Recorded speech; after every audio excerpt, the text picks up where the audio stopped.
em projetos complementares, ou profissionais da área de arquitetura, ou profissionais de avaliações mais específicas da edificação, como análise térmica, eficiência energética,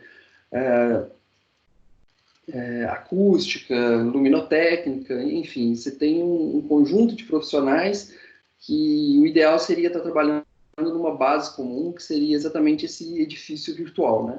Em síntese, ele é isso, ele é um modelo virtual que a gente utiliza para agregar informações e, ao mesmo tempo, para extrair informações.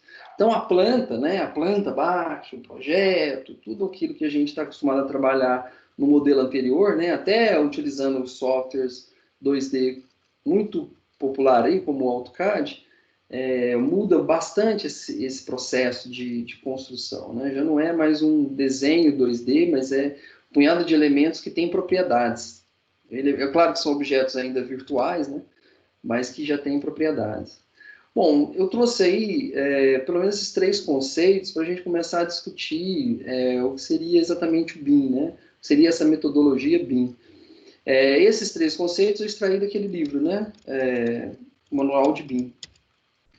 Então, ele entende ó, que a parametrização é um item importante para a gente estar trabalhando com BIM. A interoperabilidade é outro fator relevante para a gente estar trabalhando com a metodologia, e não poderia deixar de ser a colaboração entre pessoas, entre profissionais, e a compatibilização de arquivos, né, ou de informações entre os profissionais. Aqui eu cito aí o arquivo IFC, a gente vai ver daqui a pouco exatamente para que serve, né, para que funciona. Bom, a parametrização, ela tem de maneira sintética esse conceito, né? Um elemento que está inserido do projeto, que a partir do momento que você altera esse elemento, essa mudança se reflete em várias outras partes do seu projeto. Muito abstrato, né? Vamos tentar ver isso mais na prática, tá? Bom, esse software, né, aí é o Revit, AutoCAD, Autodesk Revit, é um dos muito utilizados aqui na região. Claro, gente, não tem só esse, tá? Tem aí o ArchiCAD, né, já na versão 23, que também é bem utilizado, né? A utilização dele já varia assim, de país para país também. Nos Estados Unidos você tem um uso maior do Revit, e na Europa e Oceania o pessoal já utiliza mais o ArchiCAD, né? Mas no Brasil está meio a meio. Muda mais em relação à profissão que utiliza essa ferramenta, né? Então, o que seria essa parametrização, né? Eu vou tentar dar um exemplo bem prático aqui, né? Esse é um projeto desenvolvido aí no programa, né, no Revit, e bom, foi inserido então as esquadrias, né, que a gente tem as portas, né, do térreo, a gente tem elementos na parte de trás da edificação, a gente tem toda a estrutura compatibilizada com a alvenaria da edificação. Então esse elemento de caixilharia, né, essa porta de correr, ó, a porta de correr, 4 folhas, metal e vidro, né? Ela é um elemento, ela é uma família, né? Dentro do Revit, para a gente ter uma comparação boa, né, entre Revit e AutoCAD, seria algo próximo aos blocos do AutoCAD, tá? Só que ele é bem mais complexo. Bom, então, ó, a gente selecionei aí a porta, ele vem os dados da porta, tá? Eu tenho outras características dessa porta, então a porta não é só um elemento gráfico, né? Ele é um objeto em que eu posso trabalhar várias informações, agregar várias informações nesse elemento, e também fazer mudanças desse elemento a partir do momento que eu o criei, né?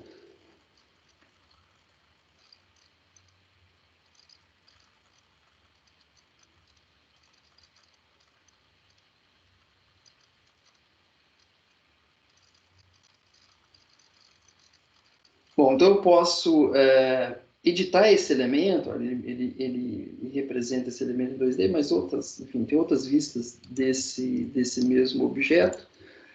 Mas eu tenho, olha, vários itens, vários parâmetros que eu posso ir alterando nesse mesmo elemento, tá? O ideal é manter o que eu já tenho bonitinho, né, arrumado, e sempre que possível duplicar e fazer as mudanças naquilo que eu criei, né? Então, ó, a largura bruta da minha porta, ela tá 200 centímetros, que eu estou trabalhando com centímetros, tá? Então, está 200 centímetros e a altura da porta, ela está com 250 centímetros, né? Então, tem uma largura de 2 metros e uma altura de 2,5 metros, né? Bom, não vou editar nada, vou deixar ela aqui quietinha. Esse mesmo elemento, ó, todos esses elementos, essas caixilharias, elas também estão agregadas aqui, ó, quadro de portas, né? Então, tem uma tabela em que especifica lá, né? Ele itemiza, né? Dá uma identificação para a minha porta, então tá lá. É a porta P7, tá aí as características da porta e tá aí as dimensões da porta. Ó, observa que eu agora vou mudar a altura dessa porta pela tabela. Então, a altura da porta eu coloquei 250, eu vou colocar 1,20 m. Vou extrapolar só para a gente ver o resultado, né? Bom, já me indicou, né? Então, ele comunicou comigo que foi feita a alteração. Se houvesse alguma incompatibilização, ele também já me avisava isso, né? Que estava ocorrendo algum problema de compatibilização. Por exemplo, se essa porta subisse muito e entrasse numa viga, ele tende a me informar que tem um problema aí já de compatibilização entre um elemento e outro. Bom, vamos lá na isométrica para a gente verificar o resultado.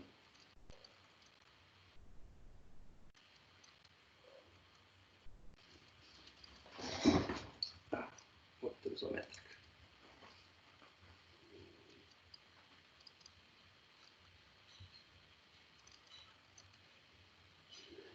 Então tá ali, ó, tá aí as minhas portas, né? As 3 portas, como elas estão codificadas com um elemento só, todas as 3 portas sofreram, né, alteração na sua altura.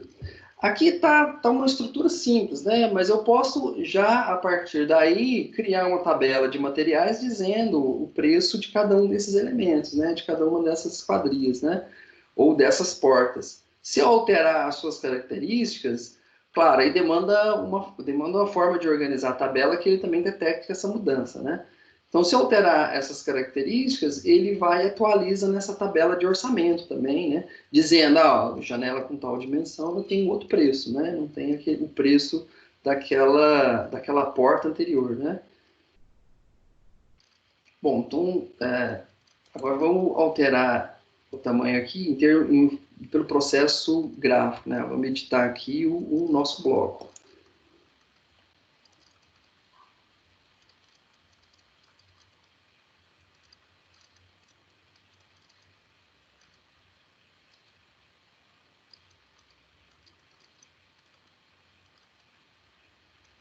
Bom, altura bruta, ao invés de 2,20, eu vou trazer para os 250, né? Os 2 metros, 2,5 metros anterior, 2,5 metros anterior.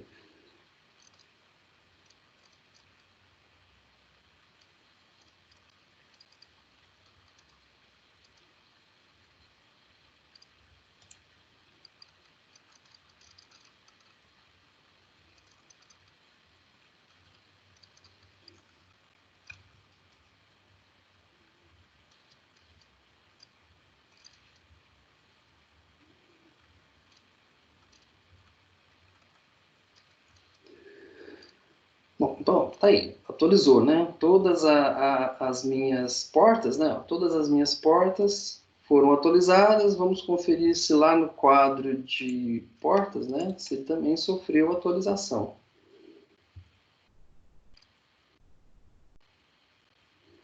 Bom, portas, né? 2 por 2,50, né? Então, foi lá e atualizou também.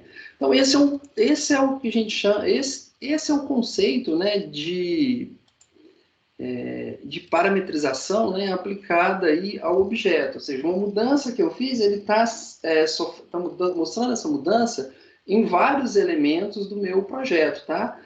Então, por exemplo, se eu estiver lá na planta baixa, ele vai mostrar essa mudança. Se eu estiver mostrando a fachada da edificação, ele vai mostrar essa mudança. Se passar um corte Nesse elemento ele vai mostrar a mudança de altura que a gente fez, mas não somente nos desenhos, né? Nos quadros e tabelas, ó, tanto nos quadros e tabelas, como eles estão interligados, estão indexados, ele também vai mostrar essa alteração, vai também apresentar, né? Vai mostrar essa mudança. Bom, a interoperabilidade aí está ligada à possibilidade da gente fazer saltos de um sistema para o outro sem perda considerável de informação. Um dos recursos que a gente pode utilizar, né, olha, é trabalhar também com o arquivo IFC. Mas a gente tem outros exemplos de softwares que trabalham com projetos complementares e que eu posso também, enfim, importar informações desses projetos para o meu sistema, né? Então, um exemplo aqui de interoperabilidade, a gente vai exportar esse arquivo em IFC do Revit e vamos importá-lo para o ArchiCAD, tá? Bom, detalhes aqui. Diferente lá do AutoCAD, né? AutoCAD, não sei se vocês têm tanta experiência assim no programa, AutoCAD eu tenho condições de ir lá, né? Como é um programa mais simples, eu posso simplesmente ir lá, salvar como, e tenho várias extensões, né, para mim salvar o programa, né? Eu tenho a extensão DWG e tenho extensões universais, né? Vamos lá, salvar como.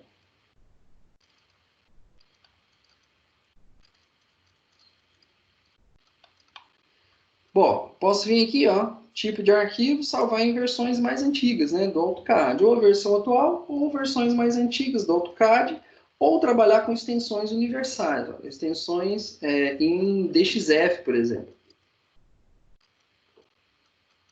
O DWG é uma extensão da Autodesk, né, de propriedade da Autodesk, e o DXF é uma extensão que você consegue exportar esse arquivo para outros softwares, né, sem problemas, né, sem muitas dores de cabeça. Então, é muito fácil. Simplesmente eu vou lá salvar como e resolver o meu problema. Por quê? É um programa muito mais simples do que um software BIM. Um software BIM, eu não consigo ir lá, ó, vou lá no arquivo e salvar como. Eu não consigo salvá-lo em versões antigas. Salvar como. Né? Eu não consigo salvá-lo em versões antigas. O que eu consigo é exportá-lo conforme a minha necessidade. Ó. Se eu exportá-lo como DWG, várias propriedades que eu tenho enquanto BIM, enquanto Revit, né, ele se perde. Agora, se eu exportá-lo nessa extensão, olha, IFC, algumas propriedades podem ficar agregadas no meu modelo. E aí eu consigo acessar essas propriedades ou informações em outros programas ou em outros softwares, tá? O gerenciamento de IFC é muito importante a tal ponto que demanda um tempo de estudo para a gente fazer esses saltos de um programa para o outro sem perda de informação. Como o objeto é muito complexo e cada sistema tem uma forma de organizar, não adianta eu ir lá e salvar numa extensão, numa versão antiga, ou numa extensão que talvez abra num outro software, diretamente em outros softwares, sem perda de informação, né, sem perda de características, porque ele não consegue fazer isso, que a organização disso em outro sistema pode ser diferente, né? Então, ele pode manter as propriedades geométricas, mas pode perder informações de banco de dados, né? O que eu estou falando? Por exemplo, a gente trabalhou aí, né? Eu editei aí a porta aí de acesso da edificação. Dependendo do software que eu exporto, eu tenho a geometria, mas não tenho mais o banco de dados dizendo que aquela porta tem tais características, dimensões tais e a quantidade específica. Ou se vai, eu posso também não ter a condição mais de fazer a mudar a informação na tabela e isso se refletir no meu modelo, né? Então, a seleção do programa com o qual você vai trabalhar, ele tem uma relevância considerável, mas também é importante fazer esse estudo acentuado do IFC, né? Para a gente evitar a perda de informações. Então, vou lá, vou exportar no IFC, né? Quero pegar esse meu modelo e exportar em IFC. Bom, só isso que eu quero.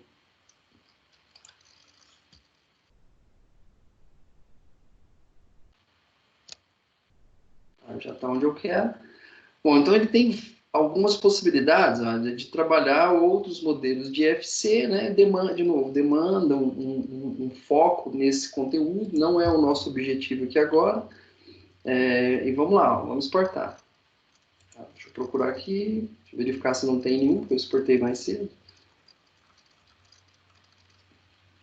Já tem um, deixa eu deletar, para a gente refazer o processo. Bom, salvar. Exportar.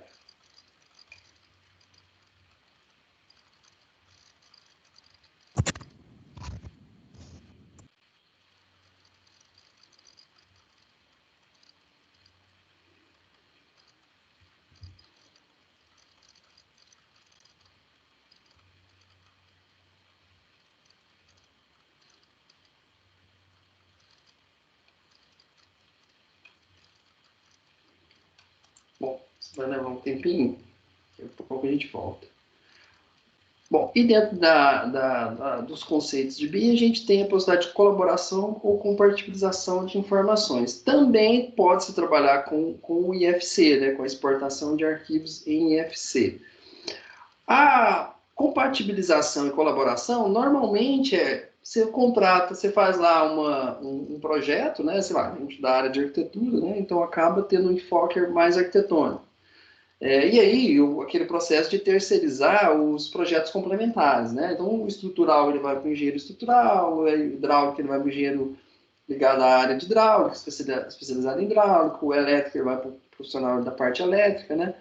Só que precisa de alguém sentar e compatibilizar esses itens, né? Esses elementos. Apesar dos profissionais terem lá a sua visão sobre cada uma dessas especialidades, é importante um profissional que elaborou o projeto, né, ou ter alguém da equipe desse profissional que sente e faça a compatibilização, né, para evitar aqueles sinistros, já devem ter ouvido aí nas aulas de estrutura, né, o camarada às vezes passa uma tubulação de incêndio, né, na viga, onde não é possível ser feito isso, né. Então, para evitar esses conflitos de obra, né, porque o impacto de tudo isso vai ser na obra, né? Se você faz essa compatibilização anterior, você vai economizar uma quantidade considerável de recursos, de dor de cabeça, de hora de trabalho e desperdício de material, né? Então, uma forma aí dessa compatibilização ocorrer, né? Aqui a gente tem um exemplo. Eu busquei fazer a compatibilização do projeto estrutural com o arquitetônico, né? Então, ou recebeu o projeto estrutural do profissional de engenharia, né, de estruturas, e aí o modelo a gente vai e compatibiliza. Ou lança essa estrutura inicialmente, para que a gente dê uma orientação para o estrutural, né? Enquanto arquitetura, a gente entende que a estrutura é um elemento arquitetônico, né? Claro que para o projetista estrutural ele está preocupado, obviamente, e esse é o papel dele, da estabilidade da estrutura, né? Então, o tempo inteiro demanda aí um diálogo entre esses dois profissionais para que chegue na melhor solução possível entre essas duas necessidades, né? Entre essas duas vontades.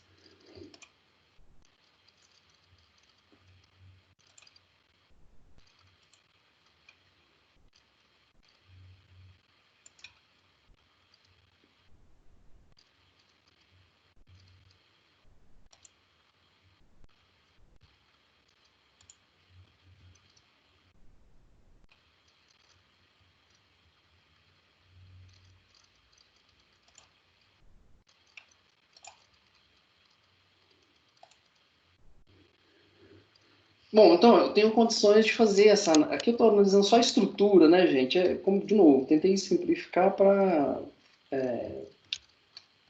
focar, né, mais no conteúdo. Então, aqui eu estou lidando com a estrutura da edificação, né? Claro que o projetista estrutural ele vai me dar muito mais detalhes do que esse lançamento inicial, mas eu já passo para ele o que eu gostaria que fosse resolvido, né? Muitas vezes ele até economiza estrutura, né? Às vezes a gente lança uma estrutura mais pesada do que é necessário, né? O profissional de engenharia, às vezes ele olha o projeto, não, pode resolver de tal forma que eu consigo reduzir a quantidade de vigas e pilares aqui sem ameaçar a estabilidade da edificação, né?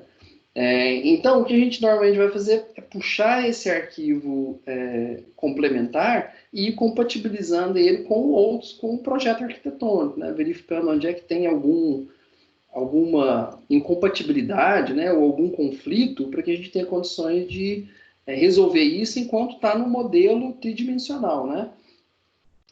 E o BIM, ele tem isso, eu estou construindo virtualmente o edifício, né?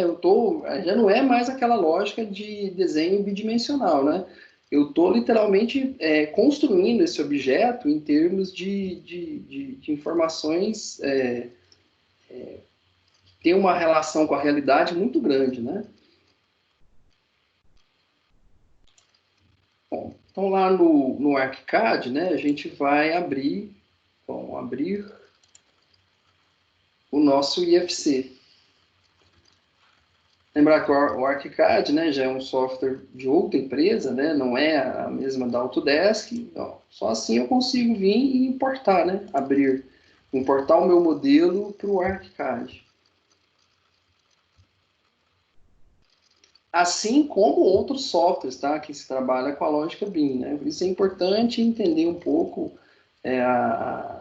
o processo de gerenciar o IFC.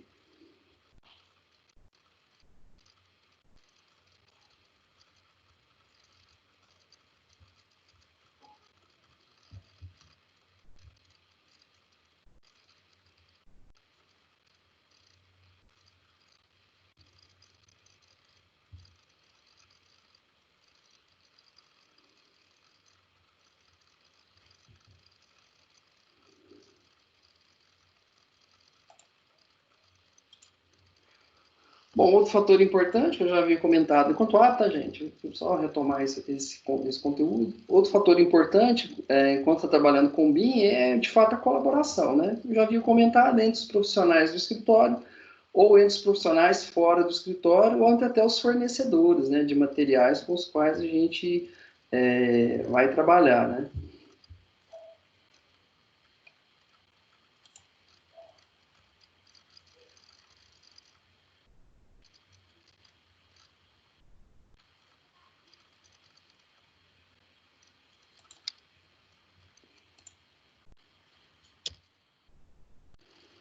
Bom, então o BIM não é meramente o design, né? Não é meramente o objeto tridimensional gerado por um programa 3D, né? Ele é todo um processo de produção da edificação, no qual ele passa inicialmente pela parte virtual, né? E aí a gente tem programas com o qual iremos lidar. Ele tem uma base comum, que é o modelo tridimensional. O modelo tridimensional ele é importante porque é a base no qual as informações serão inseridas e extraídas, tá? Mas é importante outros itens, porque a grande vantagem de trabalhar com BIM é porque na hora de você construir o objeto ou dar manutenção nele, você tem o mínimo de dor de cabeça possível, né? Claro, gente, enfim, a gente planeja para já reduzir drasticamente as dores de cabeça de executar um objeto tão complexo como é uma edificação, né? Mas se você já resolve isso antes no projeto ou no planejamento, na hora de realizar a execução, você tem um mínimo de gasto, né? Um mínimo de desperdício de tempo, de materiais e de pessoal. E aumenta muito a probabilidade daquilo que foi projetado, planejado, né, seja de fato executado, sem aqueles imprevistos de que o projeto é uma coisa, mas na hora de executar se torna inviável, né? E aí tem que arrumar aquelas soluções que nenhum dos dois lados estava prevendo, né? E claro, quem está fazendo o aporte de recursos não vai gostar nada de ver dinheiro sendo gastado à toa, né?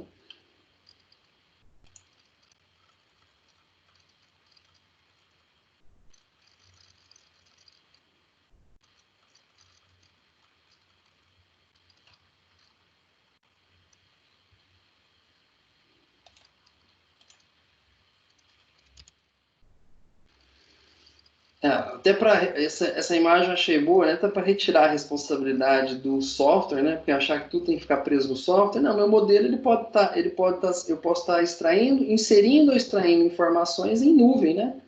Eu posso usar aí a nuvem para ou extrair informações ou para inserir dados nesse meu modelo tridimensional, né? E aí fica fácil, vários profissionais acessar uma única base, né? O ideal é isso, evitar bate-cabeça entre quem está modelando, entre quem está projetando, entre quem está executando e quem está gerenciando, né, essa execução. Ou seja, eu tenho uma única base, né? Não vou ter surpresa. Ah, mas o arquiteto disse que a esquadria é tal, o desenhista diz que a ferragem que vai é tal. Não, isso já está no modelo, né? Só tem que abrir o modelo, verificar se é isso mesmo. Se não confere, liga para o responsável, né, pela especialidade dele, pede para conferir. Essa conferência é feita do modo muito mais rápido, né? É passivos complementares passarem o olho verificando se está tudo certo e segue para execução, né? Claro, gente, eu falando parece muito mais fácil do que é na realidade, mas ele soluciona vários problemas que programas anteriores, né, ou métodos anteriores, não conseguiam resolver, né?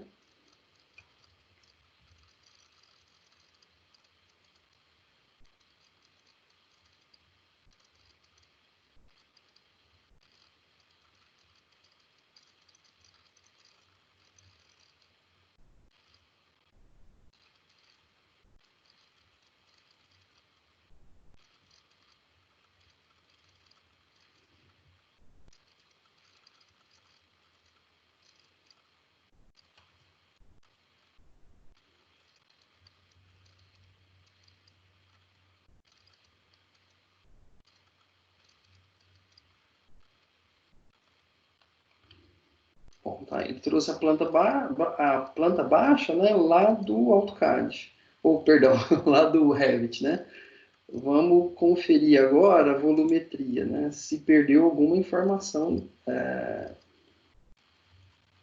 em termos de objeto volumétrico, né? Ah, não, ok. Ao que tudo indica, apesar das cores serem bem diferentes, né? O modelo me parece o mais intacto possível. Claro que eu preciso sentar e analisar, né? Melhor para verificar se está tudo ok.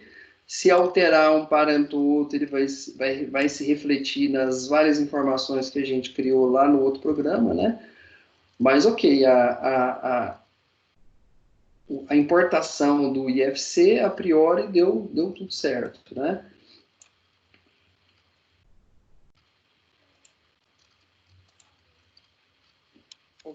Dentro desse nosso processo, a gente passou pelo menos algumas etapas, né? A colaboração a gente precisava, aí não tem como, é fazer um trabalho em equipe, tá? E aí essa colaboração pode ser até internacional, tá, gente? Chega ao ponto de uma determinada edificação sofrer colaborações de pessoas até de outros países, né? Muitas das edificações ali em Dubai passa por isso, né? Você não tem um profissional ali em Dubai. Às vezes tem profissionais fora de Dubai e que estão trabalhando com um mesmo modelo, né? Bom, os níveis para se trabalhar em BIM, né, já entra numa exigência para dizer, não, você de fato está trabalhando com a metodologia BIM, né? Ele passa aí pelos conceitos da modelagem tridimensional, aí a gente tem alguns recursos aí para modelagem tridimensional. Esse clash detection, né, nada mais é a detecção de conflitos de itens do modelo ou dos projetos complementares do modelo, tá? Mas também posso trabalhar com modelos que passou por escaneamento a laser, né? Sei lá, uma edificação histórica, né? Eu escaneio isso a laser, né? Crio uma nuvem de pontos, importo isso para os modelos, para os softwares BIM, e ali eu trabalho agregando informações nessa nuvem de pontos. Alguém ia falar alguma coisa?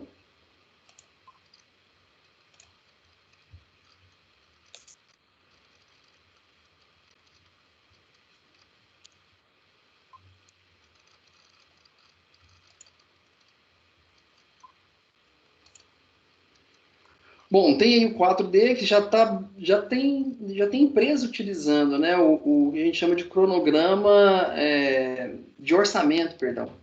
Ah, o 4D é o cronograma, tá? Aí já faz parte do planejamento. A estimativa de custo e orçamentação que entra na parte de orçamento, tá? Aqui ele trata como cronograma, mas é o cronograma e a programação da execução da obra, né? O tempo que leva para a obra ser executada, as partes que precisam ser adiantadas, os conflitos, né? Muito característicos da gestão de projeto, análise de risco, os estudos de nós, onde é que vai gerar conflito para evitar dores de cabeça na hora de executar a obra. Pois não? Alguém quer falar alguma coisa?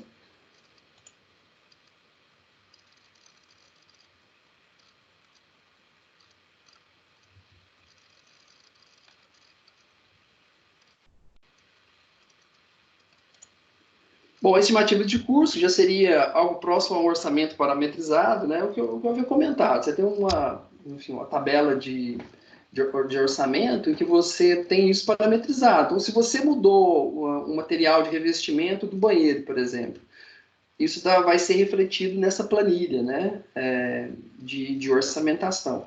E tem a possibilidade de você fazer uma estimativa de custos para estudos de viabilidade, né? Você faz, você tem aí entre o que seria aquela estimativa que a Sinduscon fornece para a gente, né? Aquela estimativa mês a mês, né? Genérica. Você tem uma estimativa de custo um pouco mais aproximada, com um modelo não tão acabado da edificação, e você tem o orçamento ideal, né, que seria já com um projeto muito mais detalhado, até no nível de projeto executivo, né, em que você tem todos esses projetos complementares definidos. Né? Aí você, de fato, tem um orçamento de qualidade, né? E não aquelas metragens de cube, né? Entendeu o seguinte, né, gente? Cada uma dessas marcações de custo da edificação, a gente tem que entender para que cada uma delas serve, né? Não é que uma é pior ou melhor, né? Se você for construir uma edificação baseada só no cube, você vai ficar sempre chateado, né? Porque pode ser que a sua edificação saia mais do que o cube, porque o cube primeiro já é marcado o mês anterior, né? Não é nem no mês que você está contabilizando. Mas ele já te dá uma referência muito boa, em vez de ficar dando tiro para tudo quanto é lado, né? Ou dando chute muito alto, ele já te dá uma referência para você iniciar um planejamento e verificar se aquilo é viável. Tem aí a estimativa de custo, que o BIM também já possibilita, através de modelos mais abstratos e simples, uma geometria mais simples, algo talvez no projeto arquitetônico é caracterizado como anteprojeto, né? E você tem o projeto finalmente pronto, acabado, com projeto executivo, compatibilização de complementares, especificação de materiais, ou seja, você chega numa qualidade de orçamento muito maior, né? Claro, né, o planejamento da obra faz parte dessa gestão do orçamento, né? Uma coisa não está, na realidade, uma coisa, e normalmente a gente separa um elemento do outro, mas na realidade, o tempo que você tem para executar, ou a disponibilidade dos insumos que você tem que inserir na edificação, vai impactar o seu orçamento, né? Um exemplo, né, na época que o Minha Casa Minha Vida estava bombando, né, você tinha que se adiantar e pedir para que as bancadas de granito fossem feitas quase no momento de início da obra, porque a saída por esse item estava tão grande que se você deixasse a sua obra se encerrar para você ir lá instalar as bancadas, você correria o risco de inaugurar essa obra ou pegar ou vender essas unidades sem estar com essas bancadas instaladas, porque o tempo para a produção era grande. Bom, aí a gente tem os referenciais em 6D e o 7D, né? O 6D é o monitoramento da edificação, né? Esse 6D e 7D está ligado à manutenção da obra, né? Também a geração do as-built, o BIM como as-built. É importante gerar o as-built, tá, gente? Principalmente para quem vai depois da manutenção da edificação, porque normal, né? Você vai executar, apesar de todo esse cuidado, na hora de executar pode ter imprevisto. Mas com o as-built em mãos, você cobre boa parte desses imprevistos, né? E entrega para o usuário da edificação uma base de qualidade para ele fazer as devidas intervenções.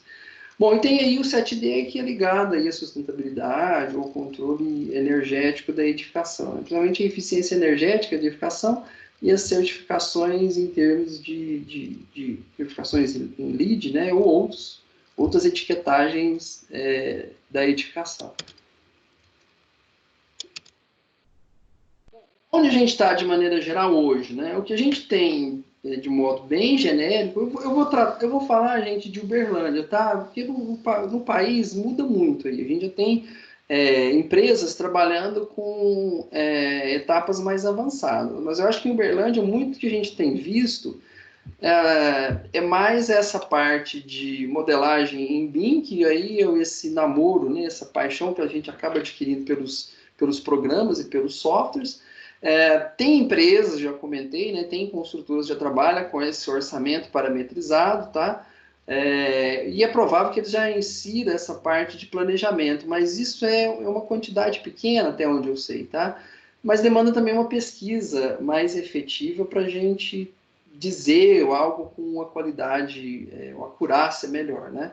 Só no essas informações que eu trago, a gente conversar, né, com profissionais ligados à área, e o que eu tenho detectado é um pouco isso, né? Essa primeira etapa, ela está mais democratizada, as demais etapas ainda demandam aí um avanço, tá? Já tem alguns de modo ainda tímido trabalhando com o orçamento parametrizado, mas também já com a preocupação do planejamento da edificação já dentro do próprio da metodologia BIM, né?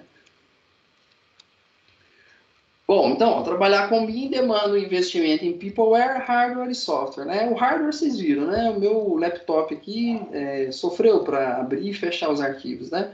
Bom, tá certo que eu preciso também fazer uma limpeza considerável nele, mas claro que se você tiver máquinas um pouco mais pujantes, né? Mais equipadas, né? Você tem uma condição melhor de trabalhar, principalmente com essa interoperabilidade, né, entre projetos, né?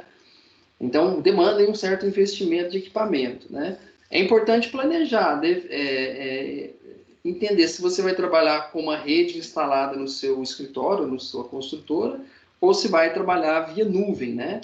Via nuvem está ganhando cada vez mais força, né? Mas ainda está na instalação de redes, cabo de redes dentro das empresas, né? Nuvem ainda gera muita insegurança para as pessoas, né? Não está ainda com uma tranquilidade de trabalhar via nuvem. Mas é algo que acredito que não vai demorar muito. Aliás, acredito que pós-Covid veremos muito mais iniciativas utilizando nuvem. Mas é só também uma especulação. Bom, Peopleware demanda uma mão de obra qualificada, né? Conhecer não só os softwares, tá? Treinar as pessoas para conhecer o software, gente, é o de menos. O desafio é fazer as pessoas se comunicarem. As várias especialidades da construção civil se comunicarem, né? Então, se conseguir fazer esse casamento, aí você tem, obviamente, uma agilidade grande, né, na produção e trabalho com o BIM. Porque ficar só aquela unidade trabalhando, claro, ela resolve muitos problemas, porque vai agilizar muito a sua produção, né? Imagina só, um projeto arquitetônico não tem que ficar desenhando corte, fachada, né? Tudo isso eu extraio do modelo tridimensional. Eu já ganho um tempo monstruoso, né? Se eu tiver condições de orçar esse projeto, né? Já a partir do momento que eu já defini as características da minha parede, né? Também eu já ganho um tempo considerável. Então, ajuda, mas claro, se você tiver uma coordenação mais ampla, várias empresas do setor trabalhando com essa metodologia, todo mundo sai ganhando, né? E até o objetivo desse debate, né? De fato, democratizar ainda mais esse conceito. E tem a parte software, né? E aí não é um único software, a gente tem um conjunto de softwares com os quais a gente pode trabalhar, tá? Tem aí algumas referências, né? O SketchUp, né? Ele não é ainda um software BIM, né? Mas tem empresas escritórios de arquitetura que modelam o projeto inicialmente em SketchUp e aí joga para o BIM para fazer etapas mais avançadas do modelo, né? Softwares de análise ambiental, né? Softwares de análise ambiental, disponibilidade que a gente tem, né? Então, não necessariamente eu abandono programas anteriores, é mais importante eu desenhar um percurso, né? Em que eu incorporo a metodologia BIM e preocupar um pouco menos com o software, né? Claro, gente, que precisa de uma base digital, né? E aí a gente tem softwares que funcionam melhor com essa lógica, né? Bom, no Brasil a gente tem aí a AutoQI, tem investido pesado aí na implementação de BIM, né? Eles já trabalham há um tempo, é uma empresa bem antiga, mas acho que aí nos últimos 10 anos, 8 anos, já passaram a investir pesado aí na metodologia BIM, né? Então é possível fazer, tem um software especializado em compatibilização para fazer exatamente o casamento e o estudo, a detecção de conflitos, né? Entre os vários projetos complementares. Imagina um edifício desse, né? Eu tenho que tomar cuidado onde é que eu estou descendo a coluna do hidrante, né? Se ele pega uma dessas vigas, né, do edifício, eu terei problemas na hora de fazer a instalação desse sistema. E aí a AutoQI tem várias soluções ligadas à área de engenharia para partes de projetos complementares. Professor, Pois não? tem algum software que é mais usado, utilizado na metodologia BIM aí, ou não? Ou ainda tá se resolvendo ainda? Qual é o mais utilizado? De maneira geral, se você vai trabalhar de modo amplo com o BIM, você vai utilizar mais de um software. Você não utiliza um único software. Mas é mais importante você ter um chefe de equipe que gerencie as várias informações numa mesma base, né? Agora, em Uberlândia, a gente tem dois softwares que se destacam nesse processo, que é o ArchiCAD e o Revit. Então, assim, eles estão mais democratizados, estão sendo mais utilizados nos escritórios, tanto de engenharia quanto de arquitetura. E não só no Brasil, não só em Uberlândia, como fora de Uberlândia. Ok, obrigado. Pois não? Oi. Respondi, Lucas? Tranquilo? Respondido, obrigado, professor, obrigado. Professor, o senhor Pois conhece o FreeCAD? Hã? O senhor conhece o FreeCAD? FreeCAD? Não. Você já trabalhou com ele? Já, ele tem essa tecnologia BIM e ele é paramétrico. É, Ela é open source, depois se o senhor quiser ver. vou dar uma olhada. Já ouvi falar, mas eu imaginei que ele fosse só 2D. Fosse só Não, parecido com o AutoCAD. ele é só 3D só. Vou dar uma olhada. Ok. Perfeito. Falou. Obrigado. Obrigado a você. Bom, então, cada vez mais vai demandar um camarada que faça a coordenação desses projetos. Esse camarada, gente, ele pode ser, claro, um camarada que faz o projeto, faz a gestão, ou o planejamento, acompanha a obra, ao mesmo tempo ele é um gerente, um gestor de BIM, né? Ou seja, ele para quem vai executar a obra, né, é o camarada que vai lá extrair as informações e levar para o canteiro de obra, né? Ah, preciso de um projeto que está detalhando o banheiro do apartamento X. Bom, ele vai lá, vai extrair a informação, conferir se está tudo ok, conforme o que está sendo executado, e vai levar para quem vai, de fato, executar esse item, né? E claro, vai conferir se está tudo ok, né? Vai pegar o modelo tridimensional e verificar se aquilo que está sendo proposto não está sofrendo algum conflito com o modelo tridimensional e, claro, com a realidade, né? É importante esse casamento entre na hora de executar, né? Entre o modelo tridimensional e a realidade, né? Enfim, quem já participou da execução de uma obra sabe, né? Que chega uma hora que você precisa de informações para resolver um problema, né? Porque se essa informação não chega, né, gente, o problema será resolvido, né? Ele vai sair de qualquer forma. Às vezes não sai de maneira adequada, né? Conforme o que foi pensado anteriormente, né? E também às vezes resolve no curto prazo e os problemas vão acumular lá na frente, né? Mas eles não vão deixar de ser, como se diz, não vão deixar de ser resolvidos.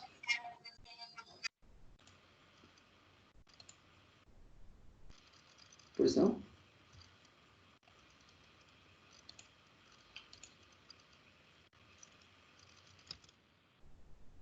Bom,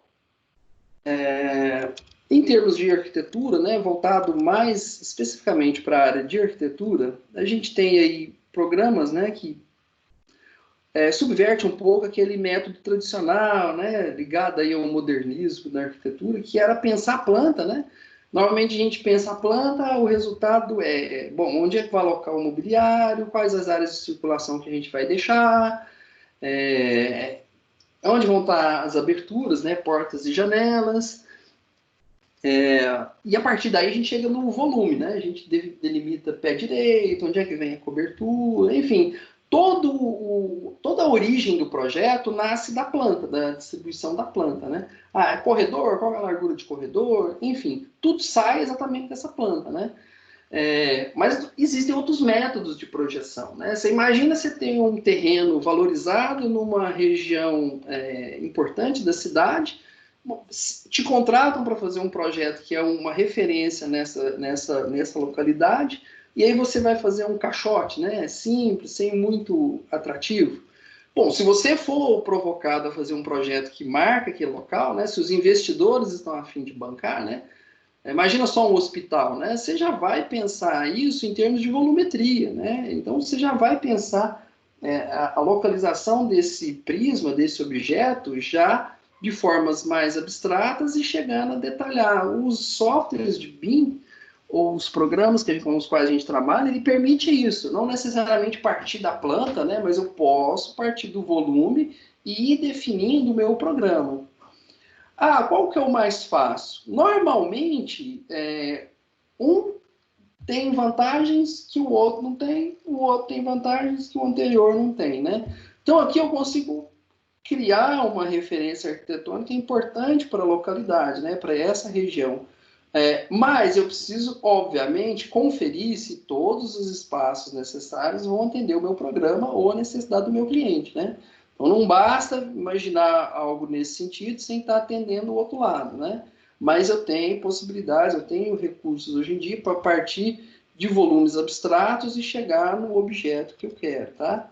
Então, o próprio software Revit, assim como o ArchiCAD, ele possibilita isso. A partir de um prisma, eu vou definindo vários níveis, cada um desses níveis eu transformo numa laje e vou definindo cada vez mais as características dessa laje. Eu vou detalhando cada vez mais as características dessa laje. É uma laje nervurada, é um steel deck, enfim, eu tenho condições de ir aprimorando, trazendo mais informações qualificadas para esse meu elemento que a priori, olha, ele nada mais é que uma abstração, né?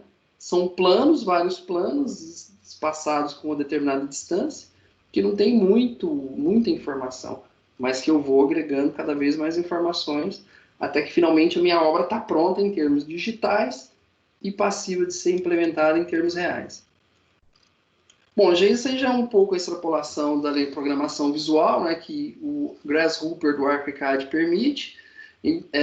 Apesar da figura complexa, eu crio regras para garantir que isso é executado, tá, gente?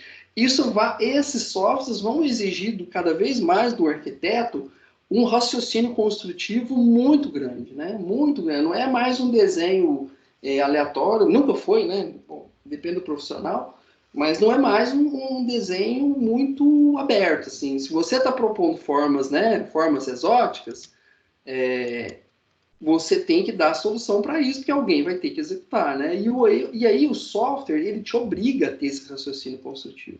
As coisas não saem de maneira aleatória do programa, né? Senão ele não é passível de ficar de pé, né?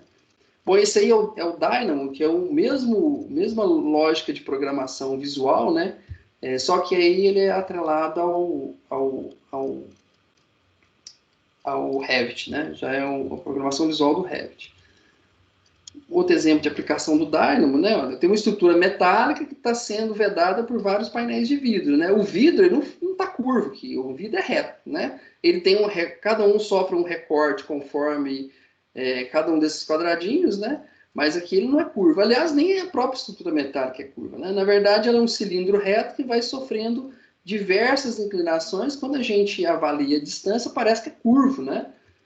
Tudo isso eu criei regras de programação, né, dentro do Dynamo que me levou a isso. Então, eu consigo fazer projetos edificações complexas que são, obviamente, passíveis de serem executadas, porque as regras básicas para garantir que isso fique de pé estão colocadas desde o início da modelagem do meu projeto. Bom, para encerrar aí um estudo de caso para a gente dar uma olhada, né, dar uma checada, é uma fábrica de brinquedos, está em Taboão da Serra, São Paulo. Alguns já devem ter visto esse projeto, né, de todo. Acho que quem já tem curiosidade do assunto já deve ter visto esse projeto antes. Bom, é um especialista aí, o Franklin Lee e Anne Saive, 2 arquitetos paulistas. A área da edificação é só 500 metros quadrados, esse projeto é de 2014. Bom, a gente tem aí, ó, nessa área de térreo e 2 pavimentos, o que é o depósito, administração e showroom dessa loja, dessa fábrica de brinquedos, né? Bom, ele, de maneira geral, se não fosse esses tijolos, seria um prisma bem seco, né? Sem muito... Teria lá a sua atração arquitetônica, né? Não é de todo estranho, não, mas ele seria bem menos atrativo, né? Porque, enfim, os pilares e vigas de concreto, os blocos de concreto aparente, né? E a edificação, quando a gente vê a execução dela, né? Esquadria de alumínio com vidro, né? Bom, para quebrar um pouco essa estrutura, né, e aplicar esses conceitos da parametrização, ele criou essa dinâmica, né? Essa dinâmica é também tentando atender o conforto térmico da edificação, tá? Bom, quando a gente faz a análise da planta, a gente verifica aqui, ó, tem o norte, né? Então, o leste é exatamente onde não tem os blocos vedando a fachada, e essa área é o oeste, né? Então, o sol da tarde ele vai incidir exatamente nessa fachada, e uma fachada grande, né? Com muito vidro aqui, ó, com as janelas de vidro generosas, né? Durante o ano, a gente vai verificar que no verão corre-se o risco dessa fachada. Corre não, né? Quando a gente faz a análise, essa fachada também na frente vai receber uma carga térmica considerável, né? Bom, porque eu tenho o corte da edificação, né? Que vem os tijolos alocados nesses 2 níveis. Bom, então o que ele fez, né? Ele veio e vedou essa fachada lá no fundo, essa fachada lateral, onde vai receber o sol da tarde, vai incidir o sol da tarde. Bom, a organização do tijolo, conforme a avaliação que ele fez, reduziria drasticamente a incidência do sol nos horários mais quentes, tá? Quando o sol está se pondo, aí ele já permite a entrada dessa iluminação natural, né, dentro da edificação. Observe que a esquerda, ele não fechou. Por quê? É onde o sol da manhã está incidindo, né? Onde o sol da manhã está batendo. Como ele tem essas marquises, né? Essa marquise segura o sol da manhã naqueles horários mais incômodos, né? Imagina 10 horas da manhã, incidindo nessas aberturas aqui, geraria incômodo para o usuário, né? Bom, ele aproveita e faz análise da iluminância, né? Então, onde está vermelho são os pontos onde tem a maior quantidade de lux, né? É a maior iluminância dentro do ambiente. 937, pelas avaliações que a gente já fez na área de luminotécnica, é uma quantidade alta, né? Então, o usuário corre o risco de sofrer um ofuscamento, mesmo que ele não tenha carga térmica. A crítica que eu faço é que eu acho que o usuário correria de ter um ofuscamento, né? No final do dia, ele está com a vista cansada pelo excesso de luz que ele recebe, mesmo que ele não receba uma carga térmica muito grande nessas janelas à minha esquerda aqui, né? Que seriam as janelas voltadas ao sol que está nascendo. Bom, ele faz as análises nas 4 estações, né? Então tá lá o verão, tá lá a primavera e tá lá o inverno, né? Como a primavera e o outono se repetem, né? Ele não colocou outono. Então tá as 3 estações e em 3 horários, né? 9 da manhã, meio-dia e às 3 horas da tarde, né? Às 3 horas da tarde já reduz bastante aqui o ofuscamento na janela, né? Mas olha tanto que fica forte, né? O mês de setembro, né? Fica bem vermelho aqui, ó. Então você alcança quase 1000 lux, né? Isso é muito. Para essa atividade, conforme norma de luminância, é 500 lux, quando muito. Bom, esse é um dos estudos que ele fez. Nesse site, ele mostra um GIF apresentando as possibilidades de organização desse modelo. Tá? Vários estudos que eles fizeram até chegar nessa solução final. Bom, esses aí são os estudos, a proposta que ele faz para... aquela coisa, né? Ah, tudo bem, interessante, né? Mas como eu vou executar esses tijolos que aparentemente não se casam, né? Bom, ele fez uma estrutura para ajudar o pedreiro, né, a montar esses tijolos, né? Esse painel de tijolo. Então, ele fez esses recortes a laser, né? Esses papelões aqui, né? Me parece parece um papelão, mas está parecendo mais firme que isso. E aí auxiliou a mão de obra, conforme ele vai subindo a alvenaria, ele vai sofrendo os encaixes. Observa que o tijolo, colocou o isopor, né, para aumentar o conforto, a resistência térmica, né, aumentar a resistência do tijolo em relação ao calor, que obviamente vai incidir nessa fachada, né. Essa é a fachada voltada para o sol da tarde. Imagina se não tem essa proteção, né? Aí teria essas janelas, ninguém conseguiria utilizar o ambiente, principalmente aí no período de verão, né? Bom, tem aí alguns links para vocês darem uma olhada, mas tem muito material disponível de BIM, tá, gente? Quem tiver já interesse em conhecer o assunto, tem conteúdo com vontade aí, né, na internet.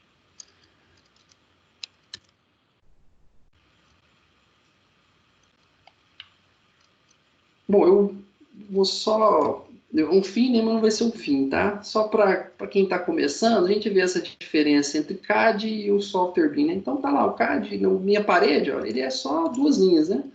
Basicamente duas linhas encostadas umas nas outras, né? Se eu for lá no software de modelagem tridimensional, ele é um volume, né? Ele é mais ou menos ele é basicamente um volume. Porém, ele não me permite nada além do que selecionar esse elemento, né? Posso ir lá deletá-lo, né? Ok, ele não, enfim, não vai gerar nenhum problema para mim, né? Nem para o meu projeto. É claro que é uma informação que se perde na hora de colocar na planta baixa, né? Gerar a prancha para impressão vai dar problema. Já nos programas BIM, essa parede, ela não é só um volume, não é nem duas linhas, como a representação bidimensional, como também não é meramente um volume. Ele é um elemento com propriedades. Quando eu seleciono, vou pegar melhor ainda. Essa parede aqui. Ó. Bom, o que tem essa parede aqui? Ó?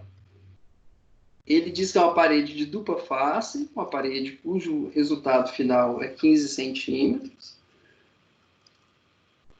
Mas, olha, é uma parede que é composta. Ele está dizendo, olha, que eu tenho um revestimento cerâmico de um lado, tenho um revestimento cerâmico do outro, e tenho o miolo da minha parede, né? Ou seja, o que aparentemente é uma parede é um elemento composto com várias características, inclusive, gente, com análise térmica. Ó.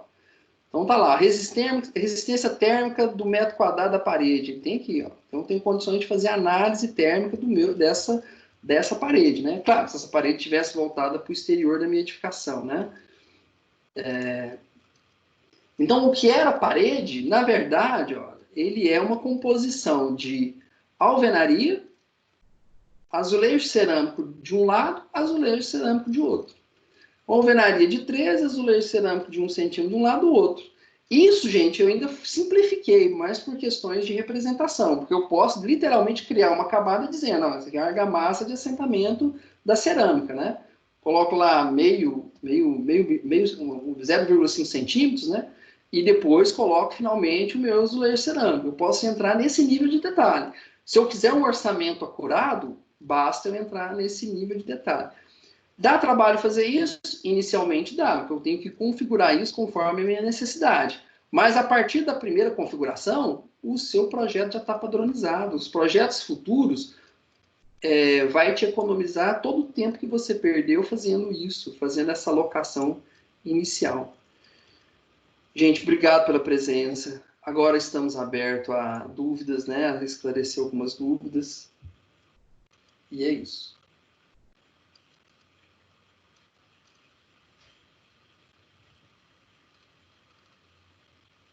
Eu que agradeço, Tarcísio, pela oportunidade de ouvir falar sobre o BIM, que para mim ainda é uma grande novidade, assim, não estou muito acostumada, né?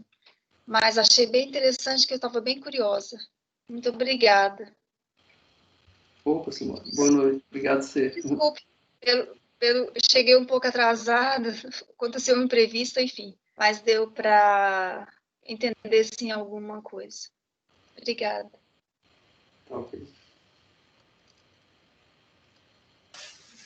Também agradeço aí, professor. Cheguei meio atrasado, mas foi muito bom.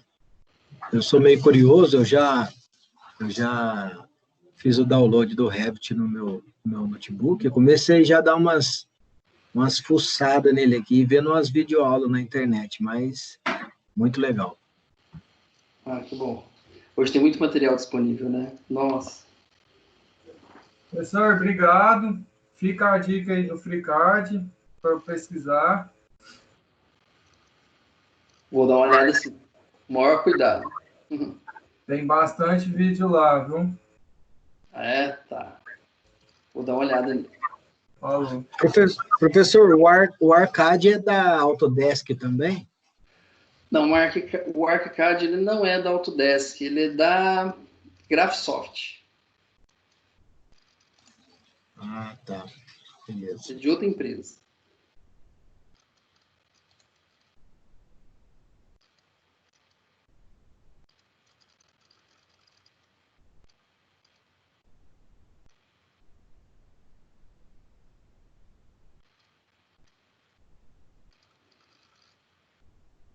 Então, obrigado. Então, boa noite, bom final de semana, professor. Boa noite, bom descanso, bom fim de semana.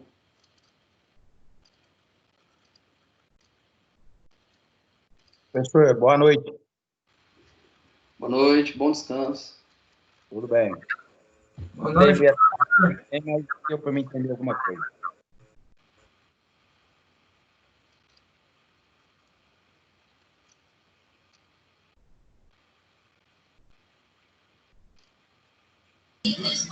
Boa noite.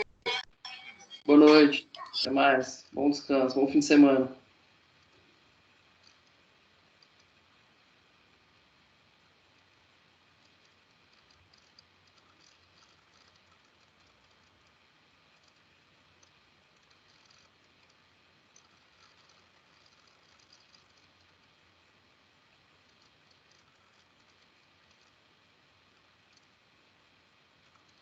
Nilton, tô lendo o doutorado lá que você me passou.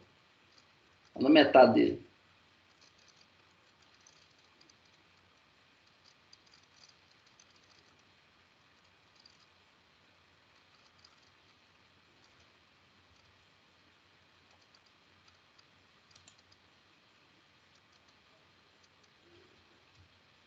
Bom, pessoal, então, boa noite a todos.